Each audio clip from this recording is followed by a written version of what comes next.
Dengan data-data yang tentunya sudah keluar begitu dari BPS terkait ekspor kita yang juga naik 1,89% secara bulanan, apakah ini juga masih sesuai dengan proyeksi dari Anda, Pak Mikhail? Ya, ini sesuai dengan proyeksi saya ya. Kita tinggal lihat data impornya, tapi kalau kita lihat data ekspornya secara year on year lebih tinggi dari konsensus ya. Kalau konsensus sampai dengan kesimpulan neraca perdagangan surplus 1,9 itu dengan asumsi ekspornya terkontraksi 8,5% ya. Sedangkan tadi ekspor hanya terkontraksi 5,79%. Jadi ada kemungkinan surplus neraca dagang bisa lebih tinggi dibandingkan dengan konsensus ya, bisa lebih tinggi dari 1,97, tergantung nanti data impornya seperti apa. Artinya perlambatan ekonomi global dan juga yang menyebabkan perlambatan ekspor kita itu tidak seburuk perkiraan banyak analis ya. Artinya kontraksi di sisi ekspor kita tidak sedalam yang diproyeksikan banyak orang. Kenapa hal itu bisa terjadi? Karena tadi kita lihat ya, harga bara ekspor mineral ya, energi mineral ya, HS27 itu kebanyakan adalah batu bara, itu ternyata masih naik secara month on month. Karena tadi saya bilang harga batu bara masih cukup bagus di level 150, lebih tinggi dibandingkan average di kuartal keempat. Nah, jadi karena ekspor mineral kita masih cukup bagus, maka itu kelihatannya akan membuat pertumbuhan ekspor kita itu masih akan relatif bagus.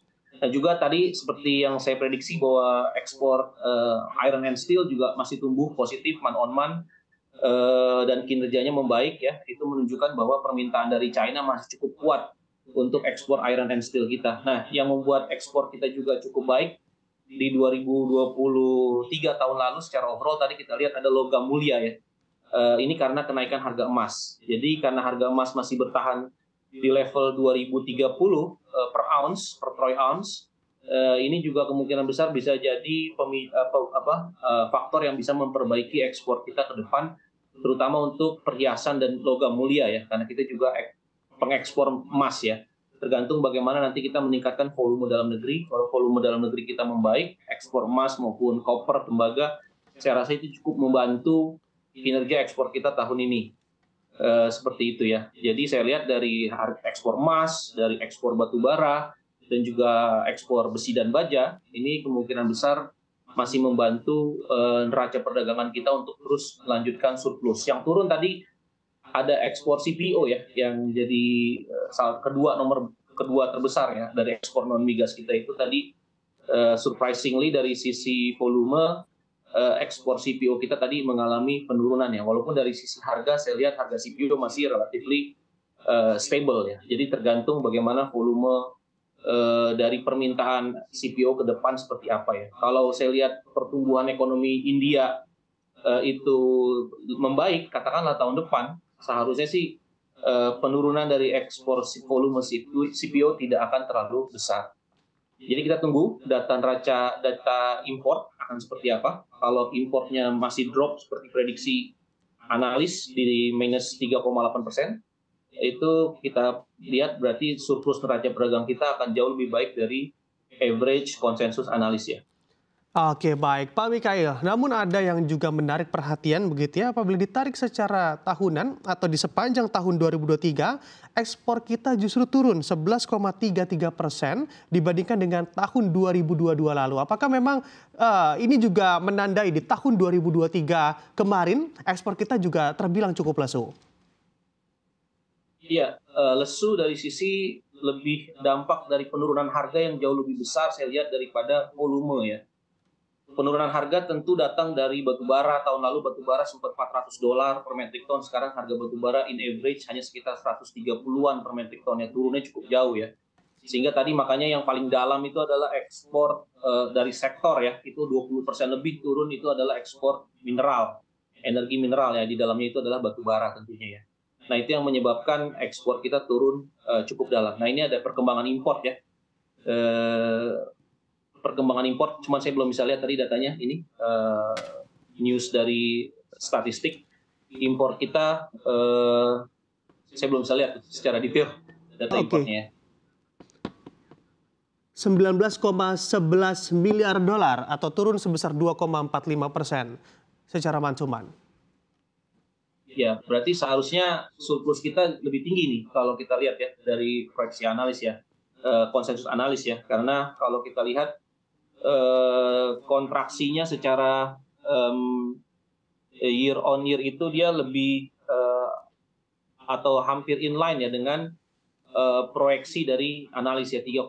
Tapi ekspornya itu lebih kontraksinya lebih baik ya. Jadi saya rasa sih surplusnya bisa lebih tinggi atau masih di level 2 miliar ke atas ya, 2,2 miliar sampai. Nah ini surplus neraca dagang RI Desember mencapai 3,3 miliar. Even lebih tinggi dibandingkan Betul. dengan proyeksi saya 2,4 ya. Proyeksi average konsensus 1,9 ya. Nah ini menunjukkan bahwa tadi saya bilang bahwa dengan pola seperti ini, neraca perdagangan kita ini masih akan terus surplus. Tadi balik lagi pertanyaan dari CNBC bahwa bagaimana dengan ekspor kita yang turun. Nah, balik lagi karena impor kita juga turun lebih dalam daripada ekspor, jadi neraca perdagangan kita itu masih akan bisa surplus 2 sampai 3 billion dolar di tahun ini. Nah, kalau kita lihat dari sisi impor, tentu penurunan datang dari harga minyak dunia ya, karena kita kan net importer migas. Nah, walaupun ekspor non migas kita turun, tapi impor non migas kita harusnya turun lebih dalam karena dari sisi volume dan dari sisi harga turun. Harga itu datang dari penurunan harga minyak dunia ya, turun di bawah 80 dolar, di 78 dolar per barel, dan juga ditambah volume import yang turun karena perlambatan ekonomi. Berarti Baik. kita bisa asumsikan kuartal keempat pertumbuhan ekonomi kita masih akan cukup rendah, masih cukup lemah lah. Oke, baik Pak Mikail. Dengan tentunya optimisme dari Anda begitu ya, agar memang ke depannya neraca dagang kita masih surplus 2 hingga 3 bilion per dolar Amerika Serikat. Sebetulnya apa yang kiranya juga perlu diantisipasi oleh pemerintah terkait hal ini, kecuali begitu ya dari Anda yang telah sebutkan tadi terkait tren dari harga komoditas. Silakan. Ya, kalau dari tren harga yang disebut dengan term of trade ya, itu saya rasa aman, kita akan relatif aman. Karena harga batu bara dan juga harga komoditas lainnya masih bisa meng-offset kenaikan atau penurunan dari harga minyak dunia. Itu masih relatif aman. Nah, sekarang tinggal bagaimana pemerintah melakukan perbaikan dari sisi manufacturing maupun sektor pertanian. Karena kita tahu contohnya harga beras itu sudah naik hampir 40% year to date, artinya year on year tahun lalu harga beras itu mengalami kenaikan karena produksi beras kita drop karena El Nino ya tahun lalu. Nah ini jangan sampai kalau produksi beras kita terus drop tahun ini, itu akan mendorong kenaikan impor dari sisi pangan. Nah kalau misalkan itu bisa dihindari pemerintah, tentu ini akan bisa mendorong neraca dagang kita stable tetap di 2 sampai 3 bilion dolar. Ini penting ya untuk menjaga stabilitas rupiah. Karena kita berharap tahun ini rupiah menguat tidak melemah. Karena ada ekspektasi pemotongan tingkat suku bunga dari Amerika, dan ditambah kalau surplus dagangnya bisa stable, maka rupiah kita akan bisa menguat tahun ini. Nah itu yang diharapkan, artinya produksi pangan kita harus digenjot pemerintah, jangan sampai produksi pangan ini mendorong defisit pangan kita naik lebih besar. Nah yang kedua, kita harapkan lifting migas kita di tengah perlambatan harga minyak dunia. Kita berharap pemerintah bisa mendorong lifting migas kita di atas target APBN 2024, bisa mencapai 700.000 sampai dengan 800.000 barel per hari. Nah ini bisa mengurangi impor migas kita. Jadi tadi produksi pangan terutama beras harus naik sekitar 2 sampai 3 juta ton tahun ini, ditambah dengan lifting migas sampai dengan 700 sampai dengan 800.000 ton. Tentu ini bisa menjaga atau bisa mendorong kenaikan dari neraca perdagangan kita ini. Dua itu faktor yang harus diperhatikan pemerintah untuk sampai dengan akhir tahun 2024 menurut saya. Oke.